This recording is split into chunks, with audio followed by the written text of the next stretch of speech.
waxaan maanta joognaa suuq bacaad waxaan halkan u nimid anaga iyo musharaxiintii anagoo ah musharaxiintii u tartamaysa kursiga 67 waxaan u nimid dadkii deegaanka oo suuq bacaad ee kursiga lahaa inaan warbixino waxaan halkan u nimid marka inaan is wareysano waxaan sidoo kale halkan u nimid inaan bulshada u sheegno in aad anagoo uga xun in nabadoonkii kursigan saxiixi lahaa ee nabadoon cali uu 24 saac 12 saac la soo dhaafo uu maqan yahay oo aan u malaynayno in la afduubtay waxaan nooga war dambeysay asiga iyo wafdi uu hogaaminayo oo saaka u sii socday eelaboorka waxaa lagala dhex baxay wafdigii ilaa hadda nolol iyo geeri meel oo ku dambeeyna ma hayno waxaan aad iyo aad uga xunnahay sida wax u dhacayaan waxaan aad iyo aad uga xunnahay sida mooryaannimada ee loo dhaqmayo nabadoonka waxaa dirsaday dadkii kursigan iska lahaa saaka ay ahayd qorshuhu inay u baxaan magaalada Dhuusamareeb waxaan ka war helna marka in uu nabadoonkii asagoo eelaboorka u socda la leexsaday gurihiisa baan tagnay xarumihii dawladda ayaan wacnay ilaa hadda waa la'nahay meel uu jaan iyo cirib dhigay xogaha aan helaynana waxay sheegayaan in la afduubtay oo guryo gaar ah ee magaalada Muqdisho lagu haayo waxaan ugu baaqaynaa dawladda federaalka Soomaaliya hay'adaha amniga inta ay khusayso in ay nabadoon cali meel ku sheegaan waxaan aad iyo aad cabsi uga qabnaa in godkii ay ikraan tahliil ku dhacday nabadoonkeenna ku dhaco waxaan bulshada Soomaaliyeed wargelinaynaa in boobkii iyo kufsigii aan shalay ka hadlayna oo maanta marayo in nabadoonkii la afduubo si kursigii loogu dhaco Dhuusamareeb oo nabadoonkii saxda ahaa iyo guddigii saxda ahaa iyo liiskii ergadii saxda ahaa aan loo gudbin anagoo musharaxiintii ah oo aad arkaysaan oo anaga nafteena aan saaka rabnay inaan baxno haddii nabadoonkii la afduubtay oon ogaanay in nabadoonkii maqan yahay oo la leexsaday oo dadkii ay la socday ay noo sheegeen in dareeskii ciidanka dawladda askar wadata ay leexsadeen gaari ku riteen ay noo sheegeen waxaan go'aansanay inaan safarka kansalno waxaan ilaa hadda ku jirnaa baadigoobkii nabadoonka waxaan rajaynaynaa in nabadoonkii oo nabad qaba la helo waxaan rajaynaynaa hay'adaha amniga in ay nabadoonkii meel ku sheegaan waxaana aaminsannahay in nabadoonkaas loo afduubay arrimo siyaasadeed arrimo ku saabsan boobidda kursigaas waxaan aaminsannahay amarka nabadoonka lagu afduubay inuu Dhuusamareeb ka yimid waxaan aaminsannahay sidoo kale amarku inuu filla Soomaaliya ka yimid waxaan rabnaa nabadoonkayagii in meel lagu sheego taa waa qodobka labaad waxaan haynaa warkeeda in weli howlihii boobka kursiga ay socdaan oo la dedejinayo maadaama la maqlay inaan Dhuusamareeb u soo soconno nabadoonkiina la afduubtay kursigiina la dedejinayo oo la boobsiinayo askartii loo xareynayo waxaan xogihii ugu dambeeyay aan ku helnay ergada kursiga dooranaysa inay xataa ka mid yihiin askar Etoobiyaan oo dhar shacab loo soo galiyay Etoobiyaankii joogay meesha la yiraahdo Galmudug qayb kamida maadaama laga shakiyay Soomaalida kale oo la isiri birri bay hadlayaan oo anigoo reer Hebel ayaa kursigii reer Hebel doortay inay dhahan laga baqayo dad aan Soomaali ahayn oo luqad Soomaali aqaan xataa in la raadiyay warar kala sheegaya Eritrean xataa in magaalada Dhuusamareeb la keenay inta oo dadaal wax loo bixinayo in kursi beel Soomaaliyeed ku astaysan in la boobo waxaan ka digaynaa dhacdooyinka sida u foolka xun aad iyo aad baan ugu digaynaa aad iyo aad baan ugu xunnaa waxaan qodobka labaad codsanaynaa guddiga doorashada heer dawlad goboleed guddiga doorashada heer federaal ra'iisul wasaaraha Soomaaliya maamulka Galmudug waxaan u diraynaa fariin iyo codsi inay kursigaas inta looga heshiinayo ay dib u dhigaan kursigaas kiiskiisu wuxuu noqon doonaa kiis rajadii laga lahaa doorashada baabi'iya wuxuu noqon doonaa kursi aad sidaad u sahashateen aan u sahlanayn wuxuu noqon doonaa kursi aadan mahadina boobka aad la damacsantaan iyo kufsiga waxaan rajaynaynaa in dhaga wax maqla idinku yaallaan waxaan rajaynaynaa inaadan yaraysanina dadka waxaan rajaynaynaa in caaqibada iyo aaya xumida falalkiinnu keenayaan inaad ka fikirtaan waxaan u baaqaynaa dadka ahalka nala ah oo shakhsiyaadka ah ee dhuusamareeb u jooga inay kursigii kufsiga iyo boobka u horseedaan ayagoo laaluush iyo manaaficaad gaar ah maxaan ku idhaahdaa ka fikiraya waxaan idiin sheegaynaa meelaad u soo noqotaan idinkama dambayso kiina idinkugu dhalinta badan kiina idinkugu yar kiina wasiirada sheeganaya meelaad u soo noqotaan idinkama dambayso waxaad xalaalaynaysaan boobka lagu haya dadka kursigooda caqligu ha idiin soo noqdo baan leenahay ahal baad tihiin god baad ku socotaan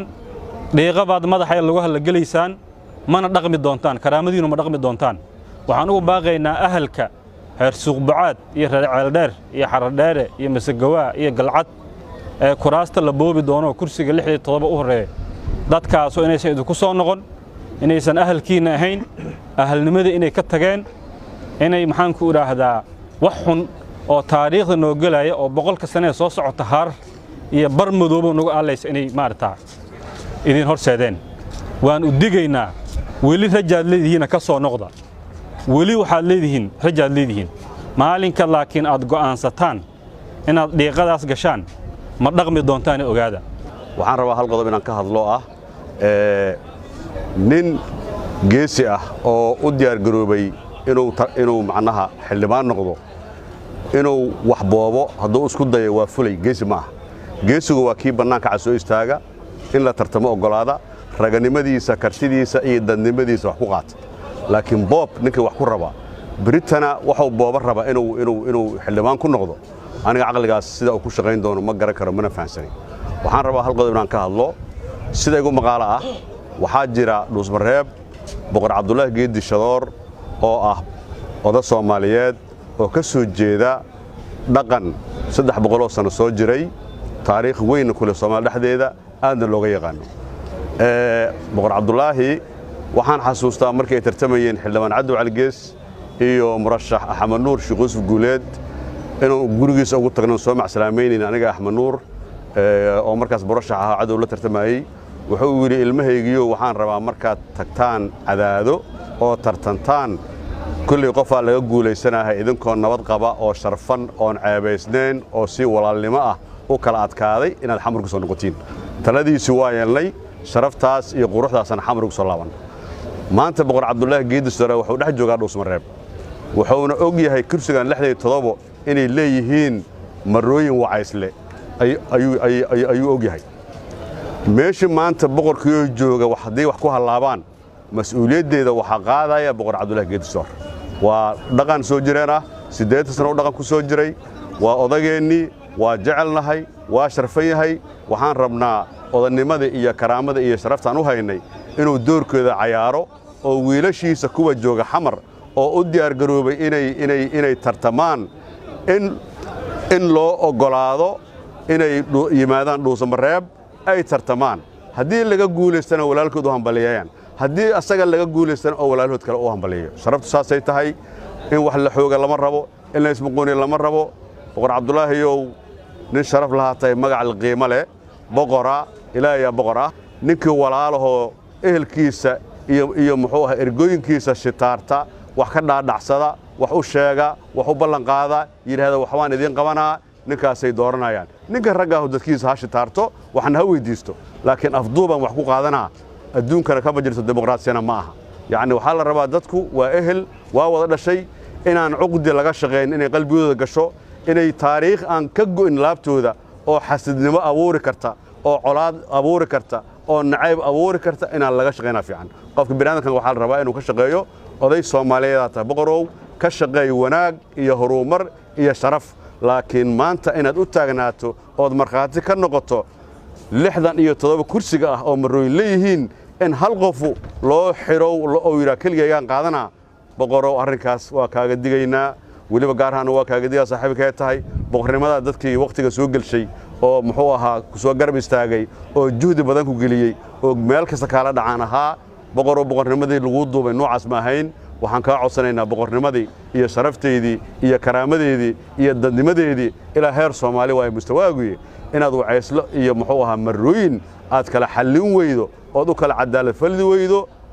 wax fiican ma cadaalad baan laga rabaa sharaf baa laga rabaa kartidii iyo dadnimadii iyo wanaagii iyo sabarkii tanaasulkii iyo waxqabadkii laga yaqaan laga fadhiyaa maanta ka sugumeyn adoo 9 sano jira inaad mooragtay meel wax lagu boobayo aad ku khaatameyso marxaati ka noqoto sharafku ma boqorow arrinkaas waxaan rajaynayaa inuu dhagahaaga gaari doono qalbigaaga gaari doono ilmahaaga hoo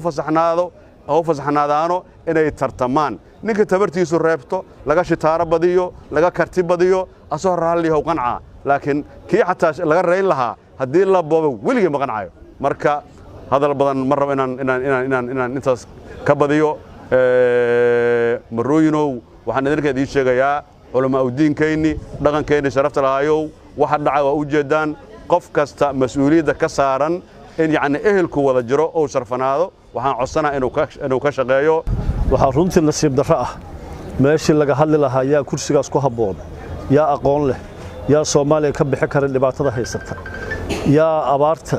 iyo faqriga iyo saboolnimada iyo colaadda iyo dhibaatada taagan xal u keenin lahaa in maanta la yiraahdo dad ayaa xasaanad loogu raadinaa iyo wax la mid in laga hadlo oo aan la iswarsan isla markaasna la qoro erga aan ahayn ergada kursigan iska lahayd lala tashado dad aan lahayn beelihii ka tirsanaa ama beelihii soo xulu jiray ergadan dad aan ahayn in meesha la isugu geeyo runtii waa nasiib darro waxaan rabnaa marka inaan hoosta ka xariiqno in ayna arrintaasi socodoonin nabadoonkii beeshan ee saxiixaha ahaa ee dadkii aas-aasay galmudug ka mid ahaa oo galmudug 1 iyo 2 iyo 3 wax ka soo dhisay oo baarlamaanka hadda waqtigiisu sii dhamaanayo iyo kan galmudug intaba soo saxiixay ee la yaqaano waa Cali Xasan Cali Jaasto wasaaradda arrimaha gudaha Soomaaliya ka diiwaan gashan galmudug ka diiwaan gashan isla markaana ah ninka hadda dhiiladiisu la soo gaarto la leeyahay waa la afduubay kadib markii uu diiday inuu saxiixo wax aan beeshaan lahayn waxaan marka rabnaa inaan Soomaaliya gaarsiino ummadda gobolka Banaadir iyo galmudug iyo meel kasta ummadda Soomaaliya joogto aan gaarsiino in kursigaas la boobayo isla markaasna uu sababayo khalalaas aan loo baahnayn walaalayaal waxaan codsanaynaa in kursigaas lagu soo celiyo halkii laga lahaa dadkii lahaa ay ka tashadaan waxa la ordayo dhulka la dhigo la isugu yimaado waxa la boobsiyahay la leeyahay maanta ku agtaa maanta laga soo gaarsiiyo iyo nabad sugida dooranaysa iyo waxa dooranaya haram cad iyo niman leeraahdo duufaan iyo wadamo ajaanibaho dariska la sheegayo waxaan ka codsanaynaa galmudug in arrintaas ka waantoodo arrintaas galmudug ma anfacayso Soomaali ma anfacayso annagana ma anfacayso sidaas ogeed waxaan soo jeedinaynaa in la joojiyo in la iska talageliyo in loo yeero odayaashii iska lahaa kursigaas ee Soomaalidu taqiinay ee 2016 bishii November anigu doorashadaasaan ka qayb galay ninka saxiixay wuxuu ahaa Cali Jaasto Soomaaliya dhanna waa ogeed aniga iyo Cabdi Algeesa ku tartanay isaga ku guuleystay haddana waxaan ku talagalaynaa aniga iyo Tuuriyare iyo rag kale noocaas generaalka taqaaniin generaal Tuuriyare iyo Cabdi Barre iyo rag noocaas inaan ku tartanno ma dhicin waxa la yiri looma baahna saxiixayaashii looma baahna odayaasha dhaqanka waxaan suuq bacaad iyo maxaa la yiraahdaa nabad sugidda iimaanaan ka aroorsanayna dad kale oo la aqoonin walaalayaal waxaan soo jeedinaynaa in arrintan dhulka la dhigo la isugu yimaado la isweydiiyo annagu waxaan diyaar u nahay inaan tartan galno tartan waan naqaanaa hadda ka horaan galnay haddiina laga guuleystana waan hambalyeynaa